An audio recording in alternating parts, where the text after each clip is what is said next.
Je m'appelle Mathieu et j'ai 35 ans et je suis ancien trader et mineur de crypto-monnaie. Ce que j'ai fait à la base, c'est que j'ai découvert le Bitcoin en 2013. Et en 2013, on parlait pas beaucoup du Bitcoin, hein. Donc il y avait beaucoup de sujets qui étaient en anglais, même quand c'était en français, c'était assez délicat. C'est pas très simple de comprendre. Donc j'ai découvert à ce moment-là.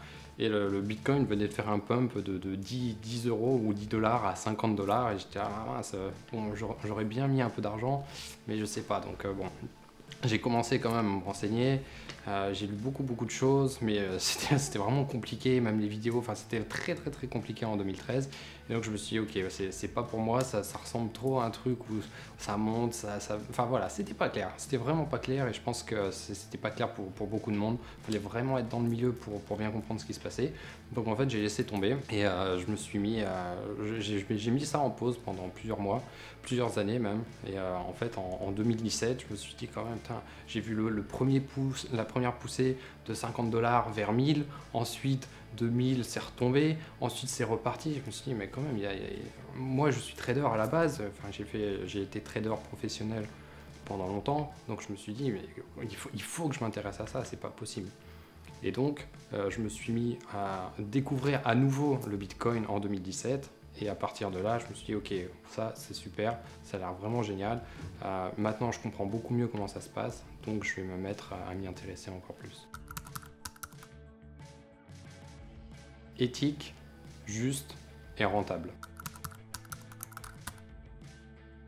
Ça doit être du storage, je crois. Alors voilà, c'était un truc qui était sur les disques durs. Voilà, donc je minais ça sur mon Mac. Alors ça rapportait rien du tout, mais ça permettait de comprendre un petit peu le fonctionnement du minage, de tout ça. Et je me suis dit, mais en fait, c'est bien. Parce que moi, j'aime beaucoup l'immobilier. J'investis dans l'immobilier avec l'argent que je gagnais en bourse, en trading. J'investissais dans l'immobilier et je me suis dit, tiens, ce serait pas mal de faire la même chose si ça existait dans les crypto-monnaies. Et donc j'ai découvert le minage et la première crypto que j'ai minée c'est ça, mais c'était quelques centimes par mois. Et je me suis dit, il doit y avoir moyen, c'est pas possible qu'il n'y ait pas autre chose. Et après, je suis passé à un minage beaucoup plus professionnel dans d'autres crypto-monnaies, donc Litecoin et Zcash pour miner. Non, pas du tout. Non, j'ai pas. Alors ce que j'ai pensé, c'est que le business avait l'air extrêmement intéressant. Et ce que j'ai voulu faire, c'est me dire, ok, je vais faire du minage pour moi. Donc il n'y avait pas du tout d'idée de service. Ce que j'ai fait, c'est que j'ai acheté des machines de crypto-monnaie pour mon propre compte. Voilà. Et comme je me suis rendu compte qu'en Europe, ça semblait extrêmement difficile d'être rentable hein, à cause de l'électricité. S'il y a une panne, que faire? Renvoyer la machine? Oui, mais où? Pendant combien de temps? Je me suis dit, ok, si je me mets à faire du minage, en plus du trading, hein, je me suis mis à trader le Bitcoin et les autres crypto-monnaies. Si je me mets à faire du minage, il faut que je le fasse bien, il faut que je le fasse avec les meilleures conditions. Et les meilleures conditions, ce qui me semblait être en tout cas les meilleures conditions à l'époque, c'était de miner en Russie. Donc j'ai commencé à acheter des machines de minage là-bas et j'en ai acquis de plus en plus. Alors il y a eu des petits déboires et toutes ces choses, mais voilà, j'ai continué, j'ai persévéré et je me suis mis à acquérir de plus en plus de machines et à un moment j'avais quasiment 200 machines, d'ailleurs même un peu plus que 200 machines. Et je me suis dit, waouh, là ça commence vraiment à apporter des revenus. Ensuite, ce qui s'est passé, c'est que j'ai des amis qui ont commencé à me dire oui mais est-ce que tu pourrais pas faire ce que tu fais pour toi là avec ces machines? Bon, j'y comprends un petit peu rien, mais je sens qu'il y a un potentiel. Toi tu t'y connais, est-ce que si je te donne de l'argent, est-ce que tu peux m'acheter des machines, mais par contre tu les gères intégralement, puisque moi bon j'y connais rien, donc je te fais confiance et puis tu prends une commission sur ce que les machines génèrent. Et donc j'ai réfléchi et je me suis dit je le fais déjà pour moi, j'ai un réseau. Je connais pas mal de fournisseurs, je connais du monde, je sais où mettre les machines, je sais ce qu'il faut faire, je sais ce qu'il faut pas faire. Alors j'ai pas la science infuse bien entendu, mais j'ai quand même beaucoup d'expérience parce que ça faisait déjà plus de 2 ans que je faisais ça. Et je me suis dit, oui, je peux le faire. Voilà, je peux le faire pour toi. Si tu me donnes les fonds, je peux les investir dans des machines. Donc je vais choisir pour toi les machines, vu que toi tu n'as pas cette compétence. Je vais choisir, je vais décider où on les installe. Donc on va les installer avec les miennes, puisque je sais que l'électricité est beaucoup moins chère. Donc on parlait de la Russie, également de la Chine, où l'électricité est encore moins chère et que c'est encore plus rentable. Et donc, je me suis mis à faire ça de cette manière. Et ensuite, ce qui s'est passé, c'est que j'ai d'autres personnes qui se sont dit, ah ben, Matt, il fait ça pour moi. Donc peut-être que tu devrais le voir, ça a l'air d'être pas mal. Là, on a fait 5 ou 10% ce mois-ci, c'est énorme, parce que normalement, moi j'arrive à faire 1% dans l'année avec mon compte bancaire, donc tu devrais peut-être aller voir Matt. Et en fait, ça a démarré vraiment comme ça. Je gérais des machines pour le compte de mes amis, je leur achetais les machines, je les gérais intégralement, et je leur reversais à la fin du mois les montants en crypto-monnaie net, hein, voilà, une fois toutes les charges d'électricité déduites, sur leur wallet. Et du coup, je les ai aidés à leur expliquer c'est quoi un wallet, c'est quoi les bitcoins, c'est quoi les crypto-monnaies, comment ça marche, parce que ces personnes étaient vraiment complètement néophytes hein, par rapport à ce domaine-là au début. Et suite à ça, je me suis dit, ok, en fait, il y a peut-être un service à faire, parce que j'ai cette compétence, je vois que ça marche pour moi, pour les autres, et peut-être, en fait, je peux aider d'autres personnes à faire exactement la même chose. Leur acheter des machines, les gérer, et partager, en fait, comme ça, tous les profits. Ensuite, ce qui s'est passé, c'est qu'au fur et à mesure que Summit Mining est né et a grandi, on s'est rendu compte que ça posait des petits problèmes. Alors, le type de problème qu'on avait principalement, c'est qu'on achetait des machines donc, pour le compte de nos clients. Donc, par exemple, toi, tu nous rejoins aujourd'hui, tu mets 2000 €, qui est le montant minimum pour investir avec nous, et on t'achète par exemple 2 machines à 1000 €. Okay, donc, tu as 2 machines. En revanche, le problème qu'il y a dans le milieu des crypto-monnaies et du minage, c'est que le prix des machines fluctue énormément, donc à la hausse comme à la baisse, en fonction de la rentabilité. Et la rentabilité, elle fluctue en fonction du prix des crypto-monnaies, donc tout est lié en fait. Et vu que tout est lié, ce qui se passe, c'est qu'on a vu le problème qui est qu'on avait des personnes qui rentraient à un moment et qui mettaient 2000 € et qui n'avaient pas du tout la même rentabilité que d'autres personnes. Et pourquoi ces personnes n'avaient pas la même rentabilité? Puisqu'en fait, le prix des machines avait complètement changé. Donc, avec 2000 € la première personne, on pouvait acheter 2 machines. Et la deuxième personne, avec 2000 €, en fait, on pouvait acheter qu'une machine et demie, on va dire. Donc, une seule machine, puisqu'on n'achetait pas des demi-machines. Ensuite, on avait le problème de 2 personnes qui rentraient au même moment, qui avaient les mêmes machines, et puis une personne qui n'avait pas de chance. Donc une personne qui n'a pas de chance dans le minage, typiquement c'est la machine qui tombe en panne. Et quand la machine tombe en panne, qu'est-ce que tu fais? Normalement tu fais rien, voilà, tu ne peux rien faire. Ta machine elle est en panne, tu l'envoies à réparer et tu attends qu'elle revienne. Donc ce qui se passait, c'est qu'on avait des personnes qui étaient à la base juste mes amis, et qui avaient des rendements différents, parce qu'en fait on avait acheté des machines différentes à des prix différents, et il y en a qui étaient en panne et d'autres qui fonctionnaient. Donc il y avait une espèce d'injustice qui s'était créée au sein de ce petit groupe de clients en fait, et on s'est dit là il y a un problème, il faudrait qu'on arrive à trouver une solution. Et la solution qu'on a trouvée, ça a été de mutualiser toutes les machines de minage. Donc là on s'est dit, au lieu d'avoir Paul qui a 2 machines et Jean qui a 3 machines, on va tout mettre en commun, et en moyenne ils auront 2,5 machines chacun. Voilà. Et on répartira les profits de toutes les machines, les dépenses également, au prorata des montants investis par chacun. Donc typiquement, une personne qui investit 10 000 € touchera 5 fois plus qu'une personne qui investit 2000 €. Et en fait, c'est là que le nouveau concept de Summit Mining est né. À la base, c'était vraiment gestion individuelle des machines, et ensuite, c'est devenu une gestion mutualisée des machines.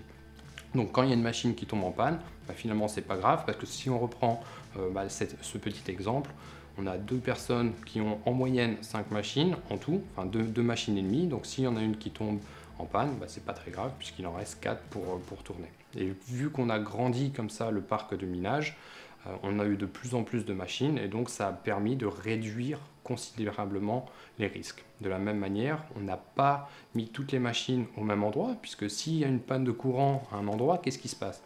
Il se passe que toutes les machines sont éteintes. Voilà, donc on revient un petit peu au problème initial, se dire ah mince, tout le monde ne mine pas. Et donc on a commencé à mettre des machines sur de plus en plus d'endroits, plusieurs sites de minage, plusieurs pays, plusieurs sites au sein des mêmes pays, et de cette manière ça a permis de réduire le risque. pour choisir des bonnes machines, c'est quelque chose, c'est vraiment un art et c'est vraiment complexe. C'est-à-dire que c'est pour ça qu'en fait le minage c'est difficile. C'est difficile puisqu'il faut trouver les bonnes machines. Et les bonnes machines, en fait, c'est une combinaison de la puissance de calcul qu'elles fournissent ainsi que la consommation électrique. Ensuite, il faut choisir une crypto-monnaie à miner. Donc un mineur qui veut miner soi-même, il va être obligé de choisir une machine. Est-ce que je vais miner déjà du Bitcoin? Est-ce que je vais miner du Dash? Est-ce que je vais miner avec des cartes graphiques? Est-ce que je vais miner avec des mineurs ASIC qui sont des machines dédiées? Donc déjà, il y a une vraie problématique ici. Et quand on ne connaît pas très bien, c'est pas facile. Donc après, chaque machine ne peut miner qu'un seul type de crypto-monnaie. Et donc, il y a une problématique de savoir quelle machine prendre au niveau de la consommation également. Puisque au niveau de la consommation, ce qui se passe, c'est qu'on a les données constructeurs et on a la réalité. Et c'est un petit peu comme les voitures. Hein. C'est-à-dire que parfois, on voit une voiture qui est censée consommer 5 litres au 100 et puis en fait, elle consomme 5,5. Alors, ça paraît pas beaucoup, mais quand on parle de minage où en fait, on a vraiment une course au profit par rapport à la consommation électrique, en fait, plus on paye d'électricité, moins il y a de profit. Ces variations en fait de consommation électrique ou même de puissance de calcul, elles sont vraiment critiques. Et ça, il y a juste l'expérience ou le réseau qui fait qu'on peut choisir. Par exemple, on a acheté des machines une fois et on s'était dit, ok, c'est super, elles ont l'air vraiment extrêmement rentables. C'était dans les tout débuts. Et en fait, elles avaient une puissance, donc les données constructeurs étaient, alors je ne sais plus exactement, mais la réalité, c'est qu'en fait, elle produisait 20% de moins que ce que le constructeur donnait et à consommer 10% de plus. Donc en fait, le delta était vraiment énorme et au niveau de la rentabilité, c'était vraiment très problématique derrière. Donc en fait, il y a une vraie connaissance du marché à avoir et ensuite, il faut savoir également, une fois qu'on a choisi la machine, quand est-ce qu'elle sera disponible, puisque ça aussi c'est important. Donc, une machine qui est disponible là, maintenant, tout de suite, elle vaut généralement plus cher que si elle est disponible dans un mois en précommande, ou dans 2 mois, ou dans 6 mois. Donc les précommandes, c'est également un risque, puisqu'on a les plus gros constructeurs au monde, qui sont par exemple Bitmain, qui fait souvent des précommandes, mais qui a un petit peu du mal en fait à respecter la date qu'ils se sont donnée. Donc si on décide d'allouer tout un budget entier sur l'achat des machines les plus récentes, les plus puissantes, et qu'en fait elles sont décalées dans le temps pour la sortie de 6 mois, c'est un gros problème. C'est ce qui s'est passé avec les machines S19 qui devaient sortir à la base de mémoire, je crois, en septembre 2020, puis en octobre, puis en novembre, puis tout à coup ça a été repoussé à avril 2021. Donc voilà, il y a eu des petits lots qui sont sortis à droite à gauche, mais une personne qui voulait commander un lot de 100 machines devait être sur la liste d'attente et en fait le temps s'est écoulé et c'est toujours très difficile à l'heure actuelle de trouver des machines de ce type-là. Donc c'est vraiment tout un agencement de compétences et de choses à savoir et auxquelles il faut faire attention pour trouver les bonnes machines. Concrètement, nous, on les stocke sur des cold wallets, des cold et des hot wallets. Après, c'est un petit peu secret défense, donc on ne peut pas vraiment expliquer dans les détails où on stocke ça, puisqu'il y a vraiment une question de sécurité derrière. Mais voilà, c'est stocké sur différents wallets, et en fait, on fait ça pour le compte de nos clients. Et le 5 de chaque mois, en fait, ce qui se passe, c'est que vu que tout est mutualisé, donc nous, on concentre toutes les crypto-monnaies qui sont minées, et le 5 de chaque mois, on répartit les crypto-minées pour le compte des clients. Donc on leur envoie typiquement toutes les crypto-monnaies que nous on a minées pour leur compte. Pour compenser, nous, les factures électriques, en fait, c'est ça la vraie question, c'est le concept même du minage, c'est-à-dire essayer de réduire les factures. Nous, ce qu'on fait, j'en ai parlé un petit peu tout à l'heure, c'est qu'on essaie de mettre les machines dans des pays où l'électricité est la moins chère. Et typiquement, l'électricité est la moins chère là où il y a des centrales hydroélectriques, puisqu'il y a un afflux massif d'eau. Il faut vider les barrages, il faut vider les lacs et en fait, soit les mineurs peuvent utiliser cette électricité qui est là disponible tout de suite ou alors elle est perdue à jamais. Donc ce qu'on fait, c'est qu'on essaye d'installer nos machines, nous, autour des centrales électriques dans différents pays. Donc ça permet d'avoir de l'électricité pas très chère avec des régulations qui sont aussi intéressantes et des deals qui sont très intéressants par rapport à ça. Et le fait de réduire les factures d'électricité, qui sont le poste de dépense principal du minage, permet en fait tout simplement d'augmenter les profits pour tout le monde. et sachant que tout est mutualisé, si à un endroit on a 6,6 centimes de dollars et à un endroit on a 5,5 centimes de dollars, en moyenne on en est à peu près à 6 centimes, et comme ça on arrive comme ça à avoir des sites dans différents pays pour encore une fois essayer de mitiger le risque et de le limiter au maximum. Puisque c'est quand même important de savoir que le moins cher que nous on a réussi à trouver, c'est en Chine. Donc il y a énormément d'eau disponible, notamment pendant l'été, qui est la saison des pluies là-bas. Le problème qu'il y a, c'est que la Chine, voilà, on sait qu'au niveau régulation, c'est pas nécessairement extrêmement stable. Donc si on devait mettre toutes les machines uniquement dans ce pays-là, ça pourrait être compliqué à un moment ou à un autre.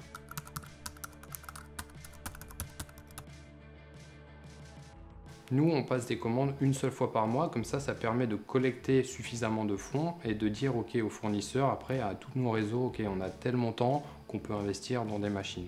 Donc le fait de galvaniser tout cet argent et collecter tout ça sur une seule date, c'est quand même un concept qui est assez intéressant.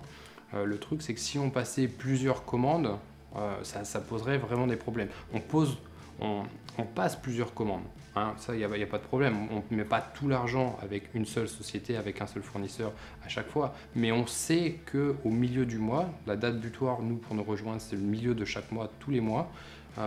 On sait qu'on a tant à investir. Et là, on peut commencer à faire nos emplettes et regarder, ok, on va acheter des machines ici, on attend.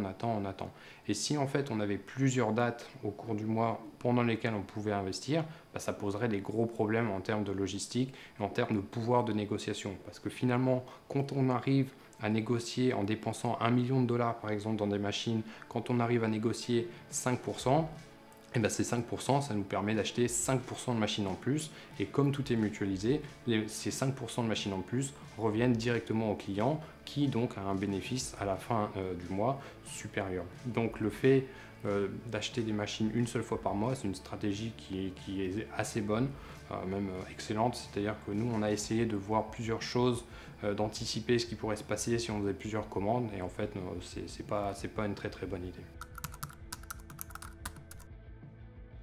Déjà, il faut se renseigner sur la crypto-monnaie que l'on veut miner. Déjà, c'est la base de la base. C'est est-ce que cette crypto-monnaie peut être minée ou pas. Par exemple, si on parle du Ripple, voilà, qui est très très sujet à débat.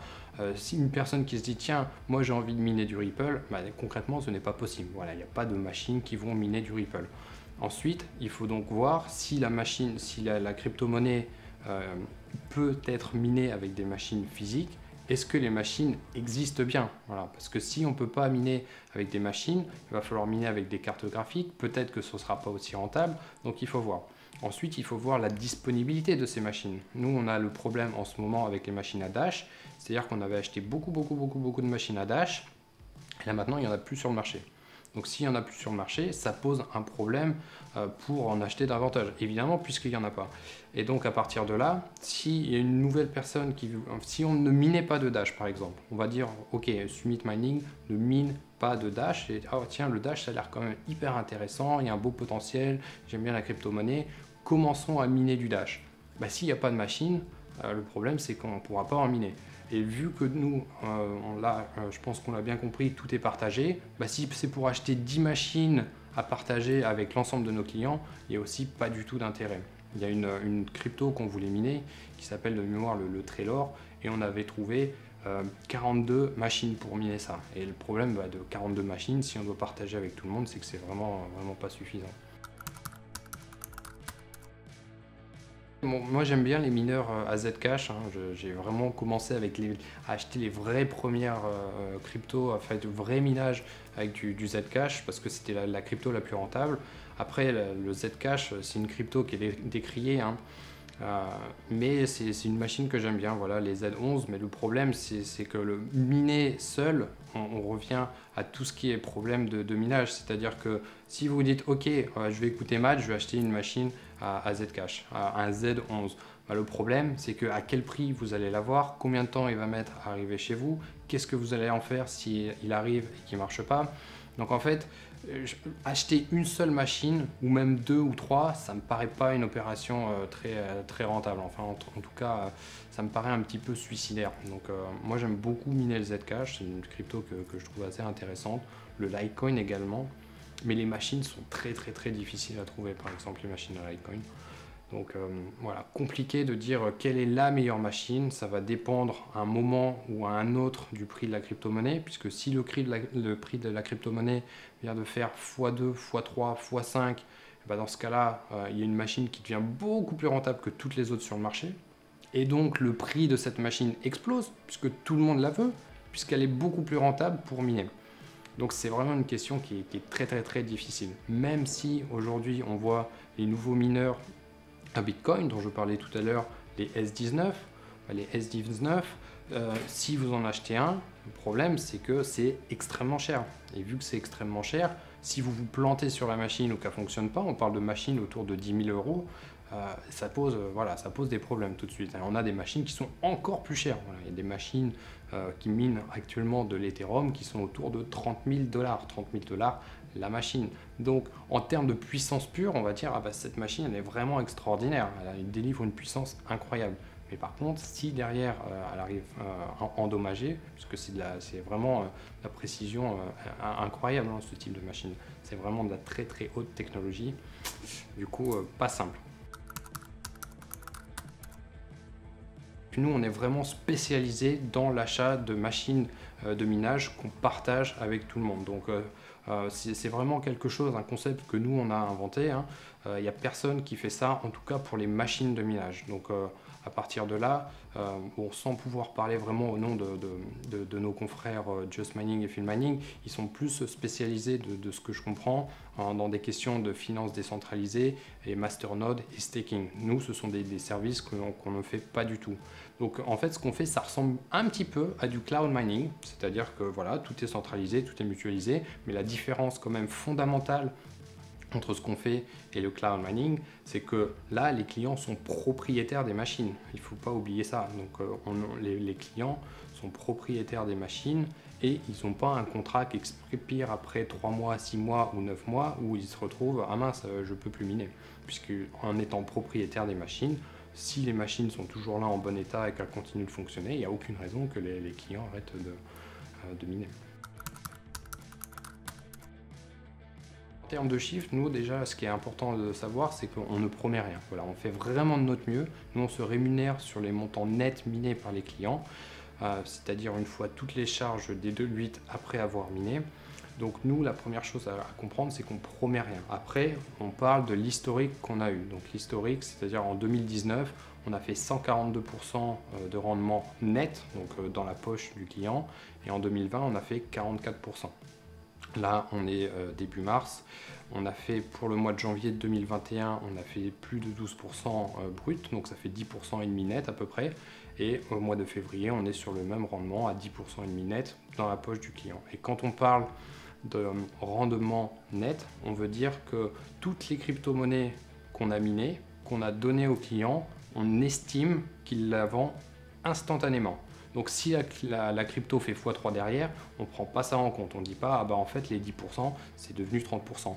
Mais dans la réalité, c'est ce qui se passe. C'est-à-dire qu'une personne qui aurait miné 5% net il y a un an, au mois de juin, si le cours de la crypto-monnaie a fait x3, son rendement a également fait a posteriori x3. Mais nous, on ne préfère pas parler de ça et de dire, ok, imagine les cryptos qu'on te donne, tu les revends dès qu'on te les envoie.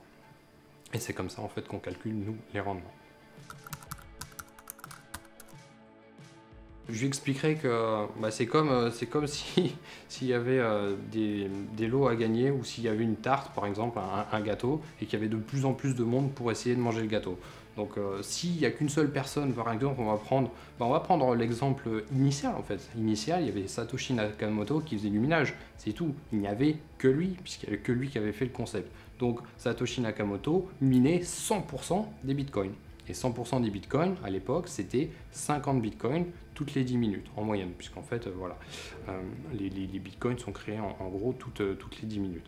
Donc à la base, Satoshi avait 100% de tous les bitcoins qui étaient créés. Et puis après, le mot est passé, il y a eu de plus en plus de mineurs qui se sont rajoutés, donc ont commencé à miner, et les résultats du minage, donc les 50 bitcoins, ont commencé à être partagés avec 2 personnes, 10 personnes, 100 personnes, 1000 personnes, et maintenant, je ne sais pas combien, peut-être 1 million de personnes. Donc en fait, la difficulté de minage, c'est un concept simple, comme ça. Alors, c'est mathématique, c'est plus compliqué, mais à comprendre, voilà, c'est ce qu'il faut comprendre, c'est qu'il y a un gâteau, voilà, c'est le nombre de bitcoins qu'on se partage avec le minage, et plus il y a de personnes, bah, moins il y a de gâteaux en fait. Donc, si on veut plus de gâteaux pour rester compétitif, soit il faut réduire ses dépenses, donc chercher des sources d'électricité plus faibles, moins chères en tout cas, ou alors chercher des machines encore plus puissantes qui vont permettre de sortir par rapport à la concurrence. Ça permet en fait, faire monter la difficulté, ça permet en fait de garder un temps de bloc. Alors là on rentre un petit peu plus dans les détails, mais ça permet de garder un temps de bloc de 10 minutes. Donc le temps de bloc, en fait, c'est le temps qu'il faut pour valider un bloc. Et pour valider un bloc, en fait, un bloc, c'est quoi? Un bloc, c'est comme un ensemble dans lequel on stocke des transactions. D'accord? Donc c'est pour ça qu'on parle aussi de la blockchain, puisque toutes les transactions soient alignées les unes par rapport aux autres. Donc si par exemple, moi je veux t'envoyer un bitcoin, donc le bitcoin, la transaction, hein, c'est une transaction, elle sera ajoutée dans ce bloc, ainsi que toutes les transactions des personnes qui au même moment veulent s'échanger des bitcoins. Et le concept, le challenge du mineur, c'est d'essayer de trouver la solution du bloc. Et moi j'aime bien expliquer la solution du bloc comme un petit peu l'espèce de code secret, on va dire, qui va permettre de sceller la boîte et de l'ajouter à la liste des autres boîtes. Voilà, donc en fait c'est une espèce de course qui fait que c'est de la puissance mathématique qui est requise pour essayer de trouver un petit peu ce code secret. Et en fait, s'il y avait à la base que Satoshi Nakamoto qui essayait de trouver ce code secret de sa boîte, alors même s'il y avait 0 transaction dedans, donc il y avait une boîte vide, un bloc vide du coup, donc on avait 0 transaction dans la boîte, et il y a Satoshi avec son ordinateur qui essayait de trouver la solution. Mais quand il commençait à y avoir de plus en plus de monde, ce qui s'est passé, c'est que forcément, s'il y a plus de personnes qui planchent pour trouver ce code, bon, on trouve le code beaucoup plus rapidement, c'est logique, voilà. Et du coup, le concept même du Bitcoin, c'est que de dire que peu importe le nombre de personnes qui cherchent à essayer de sceller cette boîte pour l'ajouter à la liste des autres, peu importe le nombre de personnes qu'il y a, il faut qu'en moyenne, ce code soit trouvé toutes les 10 minutes. Donc si on n'augmente pas la difficulté de minage, qui est donc la difficulté pour trouver cette espèce de code secret, en fait on le trouvera instantanément avec la puissance de calcul qu'il y a aujourd'hui. Donc même s'il y avait 2 ordinateurs, on le trouverait en moyenne 2 fois plus vite. Mais comme le code, le concept même du Bitcoin, et c'est unique à cette crypto-monnaie, hein, chaque crypto-monnaie a son propre truc, le Bitcoin c'est ok, en moyenne, toutes les 10 minutes, on doit trouver le code de ce bloc. Voilà, la solution, ça s'appelle la solution. Et du coup, si ça va trop vite, ça veut dire qu'il y a trop de mineurs, et donc on va augmenter la difficulté parce que le problème à résoudre il est trop simple. Et si en revanche, ça met beaucoup trop de temps, donc en moyenne ça met par exemple 15 minutes au lieu de 10 minutes, ça veut dire que le problème à résoudre pour essayer de sceller cette boîte, il est trop compliqué. Donc la difficulté du minage va se réduire. Et donc la difficulté, elle est étroitement liée à la puissance de calcul qui est directement injectée dans le réseau pour essayer de faire tous ces calculs. À ce jour, on a à peu près 80% de la clientèle qui est française, sachant que nous, on cherche à se développer à l'international, oui. Donc on a déjà le site, on a beaucoup de choses, de médias et de choses qui sont en anglais. Mais oui, on cherche à se développer de cette manière. Après, ce qui s'est passé, c'est que naturellement, le réseau a grandi en France, puisque moi, étant français à la base, j'ai pas mal de personnes autour de moi qui sont dans les investissements et qui connaissent d'autres personnes qui sont dans les investissements. Donc naturellement, en fait, le réseau a grandi en France. Mais on cherche absolument à se développer à l'international. Maintenant, c'est la seconde phase de développement.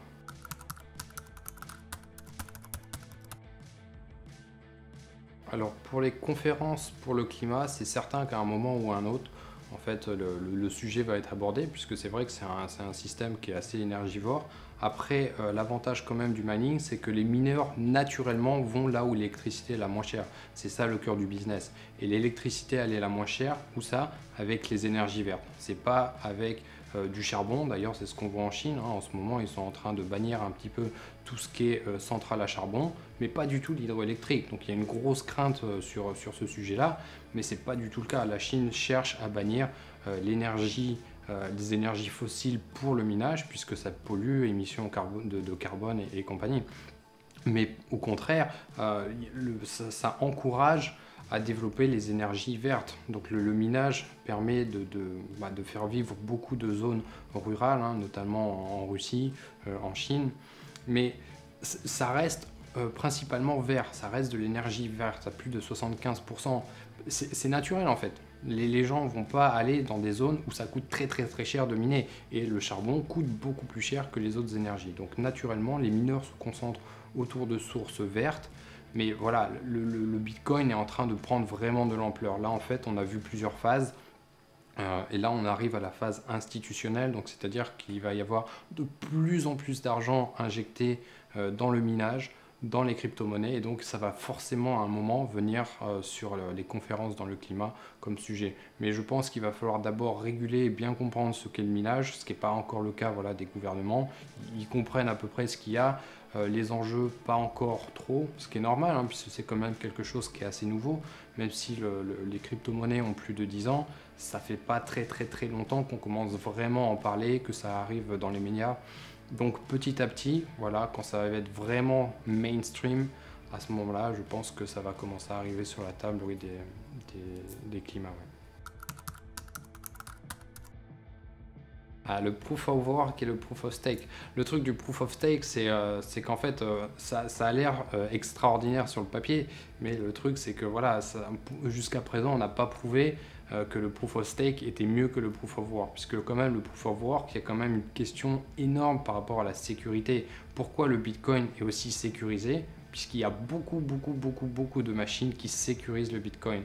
Et en fait, on n'a pas encore vu sur d'autres crypto-monnaies, peut-être que le proof of stake va pas fonctionner aussi bien que prévu. Ce qu'on est en train de voir, c'est que Ethereum est en train de passer en proof of stake, mais il dépense des milliards et des milliards et des milliards pour essayer de le faire fonctionner, pour faire que ce soit sécurisé. Et toutes ces crypto-monnaies, en fait, n'ont pas la technologie ni les fonds pour faire ce genre de choses. Après, ce qu'il faut voir aussi, c'est qu'on a l'exemple d'une crypto-monnaie qui est en train de basculer de proof of work en proof of stake. Donc, proof of work, pour rappel, c'est avec des machines de minage. Donc, on achète des machines physiques qui font des calculs, donc les fameux calculs de blocs pour valider des transactions. Alors que le proof of stake, il suffit de détenir des crypto-monnaies pour faire un genre de minage. Ce qui se passe, c'est que le proof of work, normalement, on ne peut pas changer en proof of stake. C'est pour ça que le développement qu'il y a à l'heure actuelle sur l'Ethereum est extrêmement délicat, extrêmement coûteux, extrêmement dangereux même, hein. Voilà, même pour la communauté, s'il y a un couac qui se passe, c'est très dangereux et ça peut vraiment mettre à mal l'Ethereum qui peut se faire surpasser par d'autres crypto-monnaies. Donc ce qu'il faut retenir, je pense, hein, c'est que le proof of work, ce sera toujours là. Voilà, ça continuera d'exister. Ce sera peut-être marginal, mais même si c'est marginal, il y aura toujours besoin de celui-ci. Par exemple, le Bitcoin, il y aura toujours des Bitcoins à miner et des transactions à valider. Demain, si Bitcoin dit OK, on va passer en proof of stake, ça va être extrêmement compliqué. C'est-à-dire qu'il y aura sûrement un fork, donc il y aura toujours le Bitcoin tel qu'on le connaît et un Bitcoin proof of stake. Voilà. Alors, est-ce que c'est possible ou pas, c'est une autre question, mais il y aura toujours du Bitcoin en proof of work, il y aura toujours du Litecoin en proof of work, et donc à partir de là, il y aura toujours des cryptos à miner avec des ordinateurs et des machines de minage. Parce que jusqu'à présent, on n'a rien trouvé de mieux, vraiment, pour sécuriser les réseaux de blockchain et de crypto-monnaie. Mon média préféré, c'est CoinTribune.